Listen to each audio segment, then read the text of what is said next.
या 24 गुणांची एकाग्र रूपानं श्रवण केलं आहे आणि शांती ब्रह्म नावाचा असणार त्यांना उपदेश झाला. समूळ काम क्रोध लोभ मोहाला त्यांनी बाजूला ठेवलं, आपला ग्रस्त आश्रम स्वीकारला आणि त्यामध्ये अनेक लोकांनी त्यांना त्रास देण्याचं काम केलं. अनेक एका यवनाने तर विडाच उचलला की मी नाथ महाराजांना राग आणल्याशिवाय सोडतच नाही. कर्मठ ब्राह्मणाने असणारा पैज उचलली आणि नाथ महाराजांना क्रोध आल्याचं त्यांनी पैज उचलली. एक दिवस नाथ महाराज नदीच्या स्नानाला किंवा नदीवर स्नानाला गेले होते. तो वाटतच असणारा त्या ठिकाणी बसलेला आहे, पान खाऊन बसलेला आहे.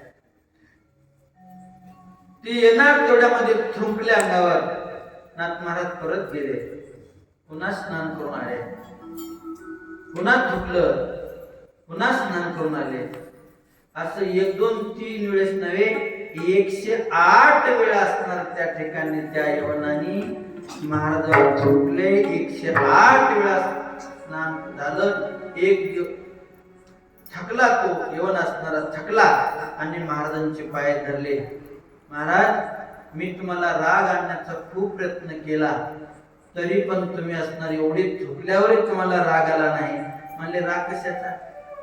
तू थुकल्यामुळे मजच खूप छान झालं, मजच शीत झालं. म्हणले, काय झालं? मी दररोज एकच वेळेस आंघोळ करत होतो आणि तू थुकल्यामुळे मला 108 वेळा स्नान करण्याचा योग आला.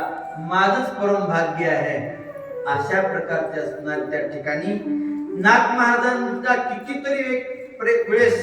एकदा तर ब्राह्मणाने त्यांना राग येण्यासाठी पंक्तीला बसल्याच्या नंतर पत्नीच्या पाठीवर बसण्याचा विचार केला. रागाळ येतील, आम्हाला शिव्या देतील, म्हणून ते नाथ महाराज काय म्हणाले, अगं लेकरू लहान आहे, त्यांना जरा सांभाळून घे.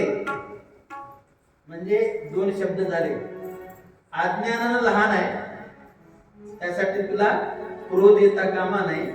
आणि एकीकडं यांची जी क्रोधाची भावना आहे, त्या बुद्धीची भावना आहे. शरीरानं मोठे असतील पण थोडस बुद्धीनं बाल अवस्था आहे. हा 2 प्रकारचा क्रोध झाला. आणि नाथ महाराजांनी असणार त्या ठिकाणी फाल्गुन वद्य षष्ठी शक्य 1521 25 फेब्रुवारी इसवी सन 1600 मध्ये त्या ठिकाणी देवगडावर किंवा पैठण येथे समाधी घेतली. असा हा नाथ संप्रदाय चालत आला. इकडे मच्छिंद्र आदिनाथ गुरु सकळ सिद्धाचा मच्छिंद्रयाचा मुख्य शिष्य मच्छिंद्राने गुरु शासी केला. गुरुशिवला गहिनी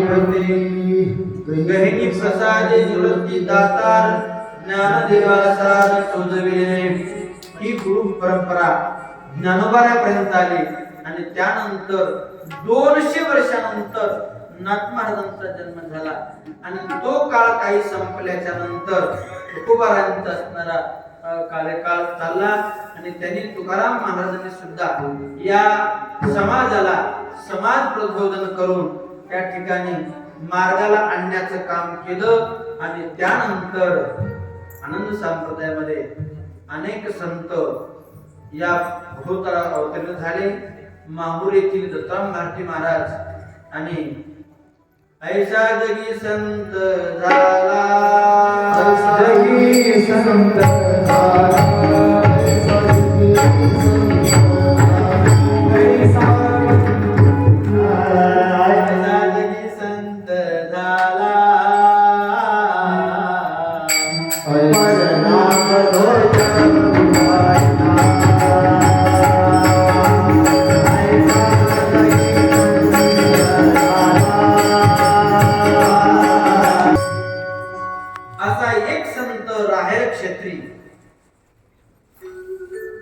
ज्या मातेच्या उदरी 12 वर्ष राहिले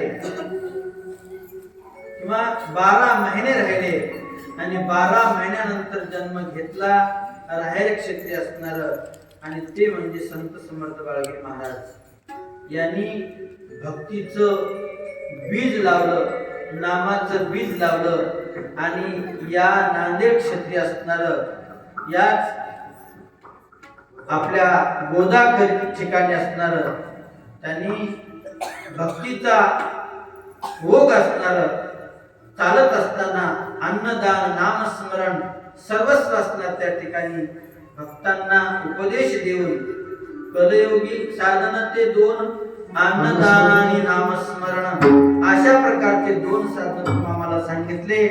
आणि इकडे रामेश्वरन महाराज, प्रसादन महाराज, दत्तराम भारती महाराज अशा संतांचे असणाऱ्या ठेका आहेत. हे सदशिष्य सद्गुरुनाथ असणार सदशिष्यांची असणारी जी ओळख करून सदशिष्याची मरणचिंता स्वयजो निवारी वस्तुता तोची सद्गुरु पूर्ण तत्वता एरते मंत्र तंत्रोपदेशिते. सद्गुरूची ओळख सदशिष्यानं करावी किंवा सदशिष्यानं ओळखून गुरु करावा. पण महाराज सांगतायत सदशिष्यानं कसं असावं, सदशिष्य कसा असावा त्यासाठी सांगत असताना दुसऱ्याच्या अनहिताचा विचार न करता सर्व जगताला सुखरूप कसं करता येईल, सगळ्या जीवाचं स्वहित कसं साधता येईल हा विचार शोधणं म्हणजे सदशिष्य होय. नाहीतर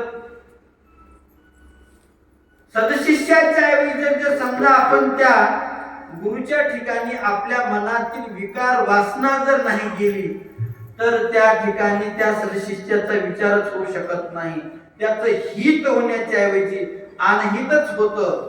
एकदा एका मंदिरामध्ये एक गावातले परस्पर विरोधक असला एक माणसाने विचार केला मी देवाला प्रसन्न करून घेतो म्हणे आणि याचा विरोधकाचा थोडासा विचारच करतो म्हणून एका मंदिराच्या भागात किंवा मंदिरामध्ये जाऊन तपश्चर्याला बसला.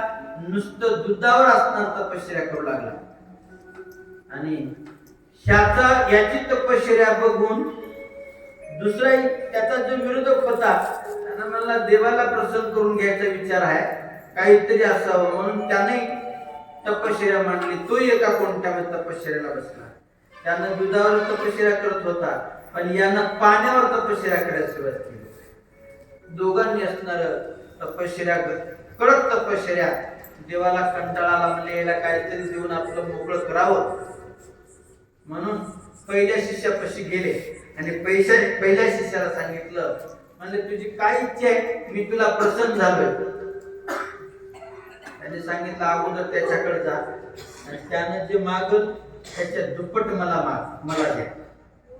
देव तिकडे गेले आणि देवाने असणार त्याला विचारलं तुम्हाला काय पाहिजे, तुम्ही काय तपश्चर्या करता.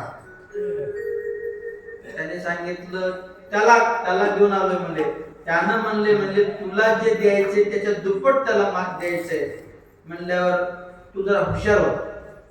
त्याने सांगितलं देवा एक काम करा माझा एक हात एक पाय एकाला एक डोळा जाऊ द्या म्हणल्यावर तथाच म्हणून देव तिकडे गेले आणि त्याला विचारलं तुला काय पाहिजे.